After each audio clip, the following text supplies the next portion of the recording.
মুন্সিগঞ্জের শিমুলিয়া ঘাটে ৭০০,৭১,০০০ টাকার আন্তর্জাতিক মানের কন্টেইনার পোর্ট নির্মাণের রূপরেখা নিয়ে ৫ উপদেষ্টার আগমন। মুন্সিগঞ্জ থেকে ভ্রাম্যমাণ প্রতিনিধি এম এ কাইয়ুম মাইজ ভান্ডারীর প্রতিবেদনে থাকছে বিস্তারিত।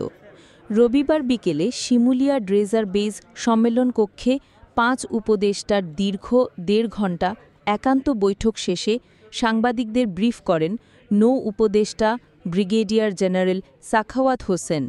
এছাড়া ৪৫,৬০,০০০ টাকায় ইকো রিভার পোর্ট নির্মাণের মাধ্যমে শিমুলিয়া ঘাটকে একটি আধুনিক আন্তর্জাতিক মানের নৌবন্দর হিসেবে গড়ে তুলতে উদ্যোগ নেওয়া হয়েছে।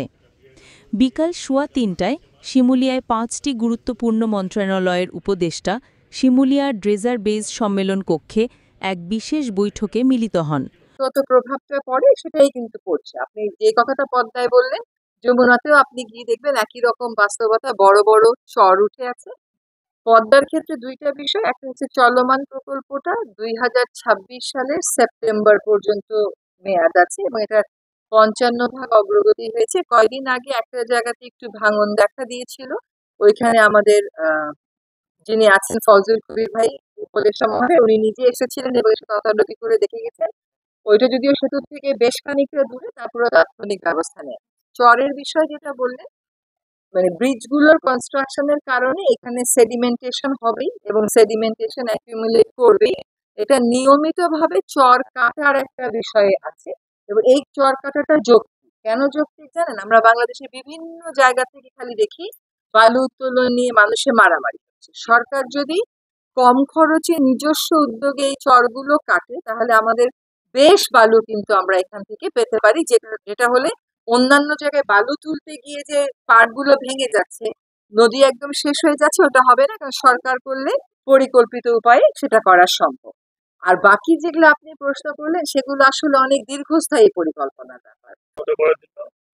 এবং আমরা যে পোর্টের যে এখানে পোর্ট এবং অন্যান্য বিষয়ে যে কথাগুলো আগে বলেছি, সেগুলোর জন্য যে পরিকল্পনাটাকে সম্পূর্ণ করে সাবমিট করা যায়।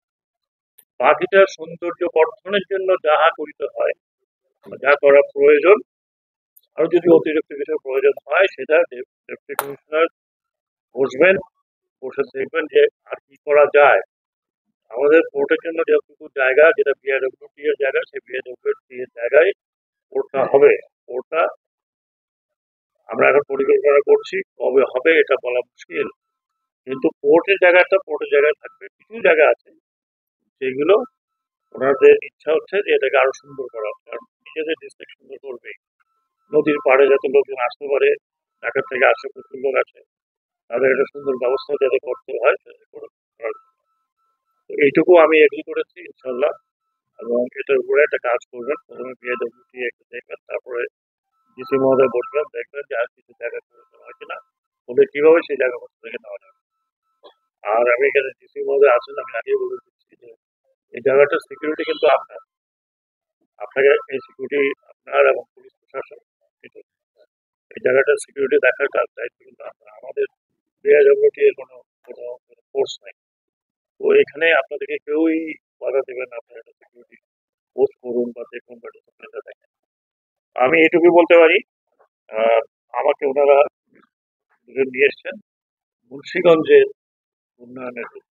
আমি মনে করি এখানে যখনই এটা পোর্ট হবে, এটা মুন্সিগঞ্জের লোকের জন্য, মুন্সিগঞ্জের মানুষের, আশেপাশের মানুষের জন্য একটা বড় যত্ন হবে। একই সাথে বাইরের থেকে যে লোকজন আসতে পারে, পোর্ট এরিয়ার বাইরে যতটুকু যা করা দরকার আমরা সম্পূর্ণ সহযোগিতা করি। এই কারণে এখানে আসা, এই কারণে এতক্ষণ আমরা আলোচনা করেছিলাম। আমার তরফ থেকে আপনাদেরকে ধন্যবাদ। আপনারা যদি এনাদের কিছু জিজ্ঞেস করতে চান তাহলে করতে পারেন।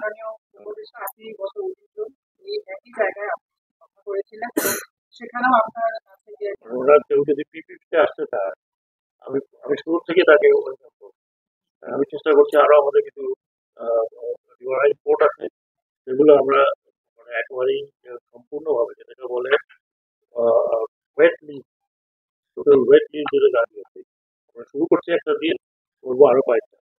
এখানে যদি কেউ নিজে মানে কোনো ব্যক্তি উদ্যোগ নিতে চান, যেটা বলে প্রাইভেট পাবলিক পার্টনারশিপে যদি আসতে চান, তাহলে আমরা সেটার জন্য উন্মুক্ত আছি। তো ব্যয় যদি কেউ না আসেন তাহলে তো সরকার করবে। আদারওয়াইজ তার সময় আমরা টেন্ডার করতে পারি, টেন্ডার করতে পারি, টেন্ডার করলেও এখানে বহু হয়তো আসবে। সেটা হলো পরের কথা। এখন আমাদের পরিকল্পনা যেটা করা হচ্ছে এটা আমি অলরেডি করেছি, জিপি তৈরি করতে, জিপি তৈরি করে সাবমিট করতে, জিপিপি তো একটা অপশন থাকতে পারে পিপিপি। পিপিপি হলো বেস্ট। বৈঠক শেষে তারা ঘাট পরিদর্শন করে বিকেল 5টায় সাংবাদিকদের সামনে বিস্তারিত তুলে ধরেন।